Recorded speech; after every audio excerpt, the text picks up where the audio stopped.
Hello दोस्तों, आज हम एक बहुत ही प्यारी कहानी सुनने वाले हैं और यह कहानी है राजा और उसकी दो रानियों की कहानी। बांस के पेड़ और चंपे के फूल के साथ जुड़ी हुई कहानी और इसका रहस्य आपको बहुत ही ज्यादा पसंद आने वाला है। तो चलिए कहानी स्टार्ट करते हैं। बहुत दिनों पहले एक राजा रहता था। उसकी दो रानियां थी। दोनों रानियां निसंतान थी। राजा सभी मंदिरों में जा जाकर पूजा पाठ करते, घर में पूजा पाठ करवाते। दो रानियां भी भगवान से विनती करती रहती, पर फिर भी दोनों रानियां मां नहीं बन पाई।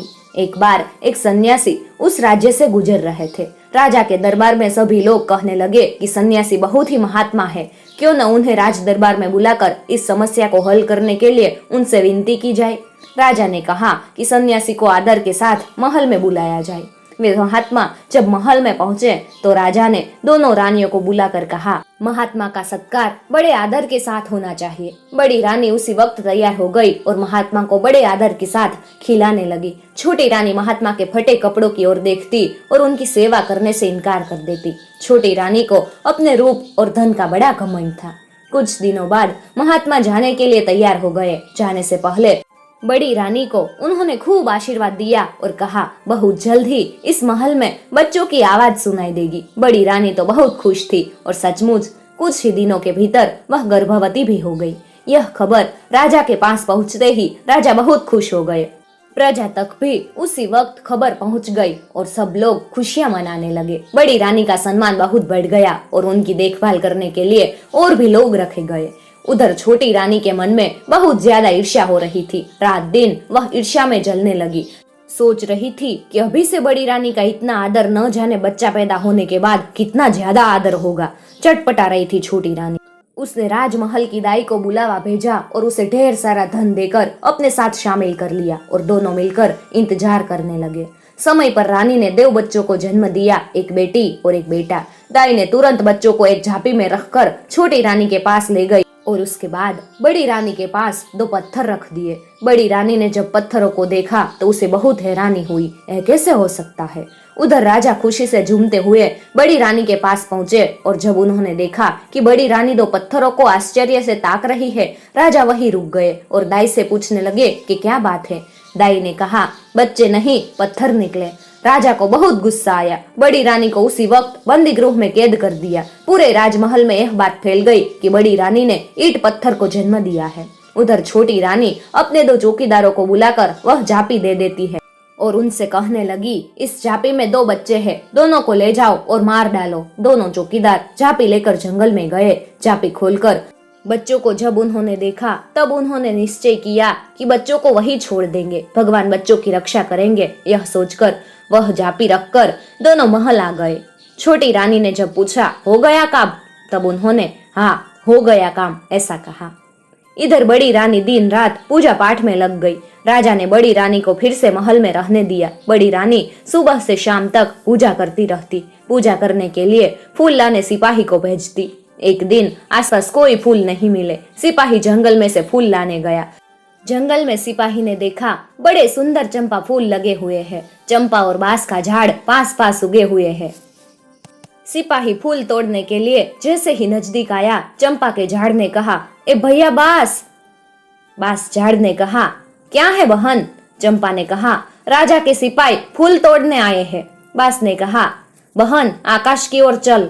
जैसे ही बांस ने कहा वैसे ही चंपा का झाड़ ऊपर की ओर बढ़ने लगा। बढ़ते बढ़ते वह इतना बढ़ गया कि सैनिक फूल तक नहीं पहुंच पाए। सैनिक आश्चर्यचकित होकर ताकते ही रहे।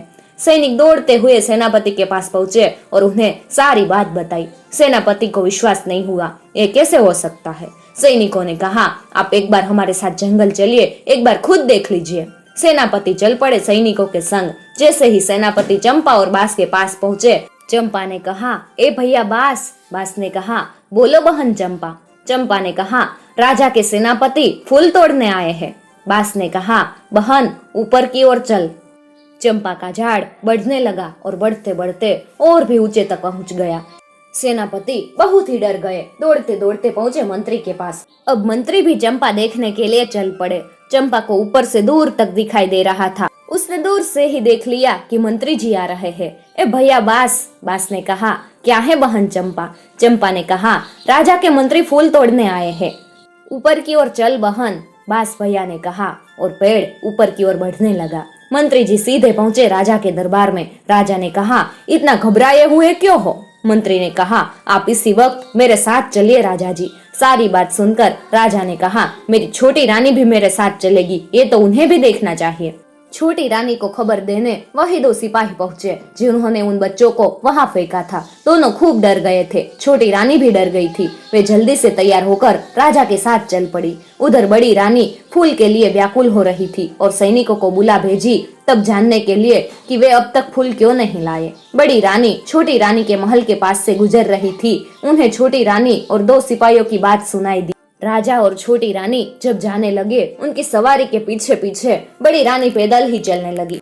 बहुत व्याकुल होकर वह चली जा रही थी। चंपा के झाड़ को ऊपर से सब कुछ दिखाई दे रहा था।